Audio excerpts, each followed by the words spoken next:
Imagine New York City disappears tomorrow.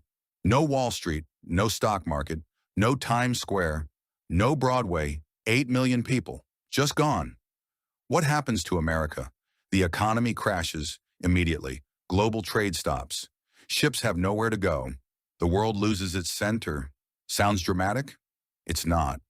New York isn't just a city, it's the engine that runs America. Let me prove it. Chapter 1. The money. Wall Street. You've heard of it. But do you know what it actually does? Every single day, $20 trillion moves through New York. 20 trillion. That's more than the entire economy of every country on Earth, except America and China. If Wall Street stops, the world stops. But it's not just Wall Street. New York pays more federal taxes than any other city. New Yorkers send Washington over $50 billion a year, more than they get back. That money pays for roads in Texas, schools in Ohio, hospitals in Florida.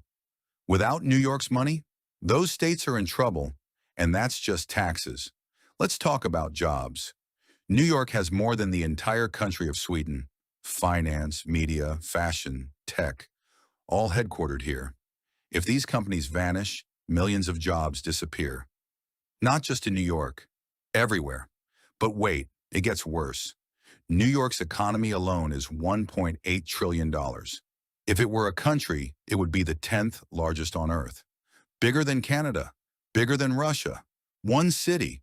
Remove that from America's economy, the whole thing collapses, like a building with no foundation. And we haven't even talked about trade yet. That's next. In 1819, something happened that would change America forever. New York opened the Erie Canal, a water highway stretching 400 miles into the heartland. Before the canal, moving goods across land was brutal. A farmer trying to sell his grain? He'd spend more on transportation than he'd earn. The canal changed everything. That same farmer? Now he loads his grain onto a barge, floats it straight to New York, and actually makes money. Shipping costs dropped from $100 a ton to $6, and that's not a small change. That's a revolution. That canal made New York the gateway between America and the world. Suddenly, every merchant, every trader, every farmer wanted to do business through one city. Other ports didn't stand a chance. Boston tried to compete. Philadelphia tried to compete. They couldn't. New York had the canal. New York won. 200 years later, nothing has changed. New York's port is still the biggest on the East Coast, still the most important, still irreplaceable. 7,000 ships a year pass through here, every single one carrying stuff Americans need: food, medicine, car parts, everything. And once those containers hit the dock, an army of workers takes over. They load trucks. They load trains. They send those goods everywhere. A truck driver picks up a container in New Jersey. 12 hours later, a family in Ohio is unboxing their new TV. That's how fast this machine runs. But what happens if this machine stops? Not slows down, stops completely. We actually have an example. 2020, ports in China shut down for 2 months. Just 2 months. Americans couldn't find toilet paper. Shelves went empty. People panicked. That was a foreign port, thousands of miles away. Now imagine it's not China. Imagine it's New York. America's front door. Closed. Within days, those same shelves go empty again. But this time, it's not just toilet paper. It's everything. Food, medicine, fuel. Hospitals run out of supplies. Doctors stand helpless. Patients waiting for medicine that isn't coming. Gas stations close. Truckers can't get fuel. The trucks that deliver food can't drive. The whole system just stops. 100 million Americans live within a day's drive of New York. That's a third of the country. All of them depending on the same port. Every single day. So when someone says America could survive without New York, they're not thinking about the farmer who can't ship his grain. They're not thinking about the nurse who can't get medicine. They're not thinking about the mom who can't feed her kids. They're not thinking at all. But money and trade, that's just survival. New York gives America something else, something that shapes how we think. Culture. 1977, a hot summer night in the Bronx. A DJ named Kool Herc throws a party. He does something no one's ever done before. He takes the same part of a song, The break, the beat, and loops it. Over and over. Kids start dancing. Someone grabs a microphone. Hip-hop is born. That sound spread from the Bronx to Brooklyn. From Brooklyn to the world. Today, hip-hop is a $20 billion industry. It started on a New York street corner. But hip-hop is just one example. New York doesn't just create culture, it creates the culture. The trends everyone else follows. Take fashion. Every September, designers from around the world come to New York Fashion Week. What they show on those runways, that's what the rest of the world wears next year. A designer in New York decides that orange is the new black. 6 months later, a teenager in Tokyo is buying an orange jacket. That's how this works. Now think about media. Where do you think that Today's Show broadcasts from? Good Morning America? The Nightly News? All of them. New York, the New York Times, the Wall Street Journal, Vanity Fair, Vogue, the magazines and newspapers that shape what Americans think. Almost all of them are written in New York. When those editors decide something is important, it becomes important. When they ignore something, it disappears. That's power. And then there's Broadway. 40 theaters, 15 million tickets sold every year. The biggest stars in the world dream of performing here. A show opens on Broadway. If it's a hit, it goes everywhere. London, Sydney, Tokyo. But it has to make it in New York first. That's the rule. But here's what really matters. These aren't just entertainment businesses. They shape how people see themselves, how they see the world. A kid in Nebraska watches a movie set in New York and thinks, that's what success looks like. A girl in Alabama reads Vogue and thinks, that's what beauty looks like. New York doesn't just reflect American culture, it creates American culture and then sells it to the world. 80% of American media companies are headquartered in New York. 80%. That means most of what you watch, read, and listen to comes from one place. Without New York, America doesn't just lose a city, it loses its voice, its image, its story. And what's a country without its story? Money, trade, culture. Those keep a country running. But there's one more thing. Power. Real power. And New York has more of it than anywhere else on earth. When world leaders need to talk, they don't go to Washington. They don't go to Geneva. They go to New York, the United Nations. 193 countries. Every single one of them has an office here. In New York. Wars have been stopped in this building. Peace treaties signed. The fate of millions decided. Right here on Manhattan.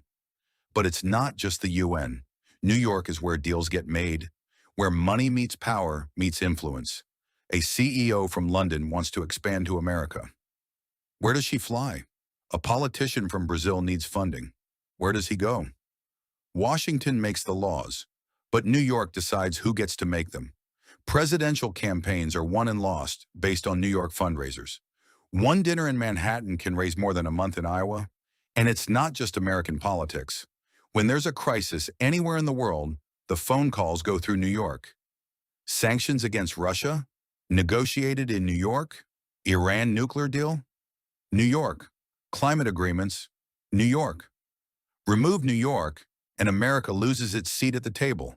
Literally, the table is in New York. Other countries would fill that vacuum fast. China, the EU, Russia. They're already waiting. America didn't become the world's superpower by accident. It built something. In one city, everything connects there. Take that away, America isn't a superpower anymore. It's just another country, a big one, but not the one that runs the world. So that's money, trade, culture, and power. But we're missing something. The most important thing, people. 1892. A teenage girl arrives at Ellis Island. She doesn't speak English. She has $12 in her pocket. Her grandson would build one of America's largest banks. She just needed someone to let her in. That story repeated 12 million times. 12 million people entered America through New York. Their children built this country. Today, almost 40% of New Yorkers were born in another country. 40%. No other American city comes close. 800 languages spoken in one city. You can walk 10 blocks and hear 6 different countries. Why does this matter? Because immigrants don't just work. They build. They create.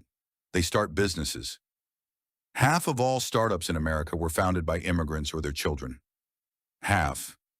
Google, Tesla, WhatsApp, Yahoo, all founded by immigrants. Most of them came through New York first. New York doesn't just welcome these people, it attracts them. Because talent wants to be around other talent. A doctor from India wants the best hospital. A programmer from Nigeria wants the best tech scene. They all end up in the same place. This creates a cycle. Talent attracts talent. Success attracts success. And it all happens here. Without New York, where does that doctor go? Where does that programmer go? They go somewhere else. They build somewhere else. London would take them. Toronto would take them. Shanghai would take them in a heartbeat. And America loses. The next Google, the next Tesla, the next breakthrough, it happens somewhere else because the people went somewhere else. That's the real cost. Not just money, not just power, people. The ones who build everything else. So, money, trade, culture, power, people, 5 pillars, remove one, and America wobbles. Remove all 5, America collapses, not in a day, not in a year, but it collapses. And it starts with losing New York. Now, I've been talking about New York like it's perfect. It's not. Not even close. New York is expensive. Absurdly expensive. A 1-bedroom apartment costs more than a house in Texas. A coffee costs $6. A sandwich costs $18. Just existing in New York is a full-time job. And the inequality? Brutal. A billionaire and a homeless man on the same block. That's New York. The subway is 100 years old. It smells like it. It breaks down constantly. Rats everywhere. In the 70s, it got really bad. Crime everywhere. Entire neighborhoods abandoned. The city almost died. 1975. New York went bankrupt. The federal government refused to help. The famous headline, "Drop Dead." People left, millions of them. Moved to the suburbs, moved to Florida, anywhere but here. And it's happening again, right now. People are leaving New York faster than any time since the 70s. Remote work, high taxes, crime coming back, the same problems, different decade. So yes, New York has problems, real problems. Expensive, dirty, unequal, sometimes dangerous. But here's the thing, New York has almost died before, multiple times. It never stays dead. After the 70s, it came back stronger. After 9/11, it came back stronger. Every single time. Because New York isn't a city. It's an idea. And you can't kill an idea.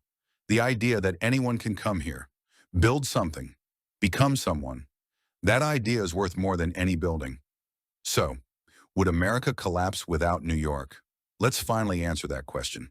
Would America collapse without New York? Here's the honest answer, yes and no. Would buildings still stand?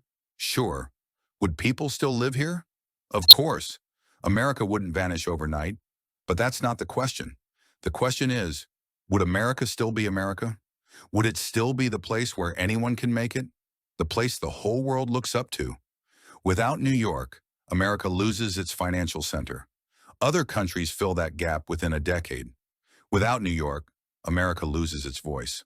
Hollywood can make movies, but New York makes the news. Without New York, America loses its seat at the table. The UN moves. The deals happen elsewhere. Without New York, America loses its door.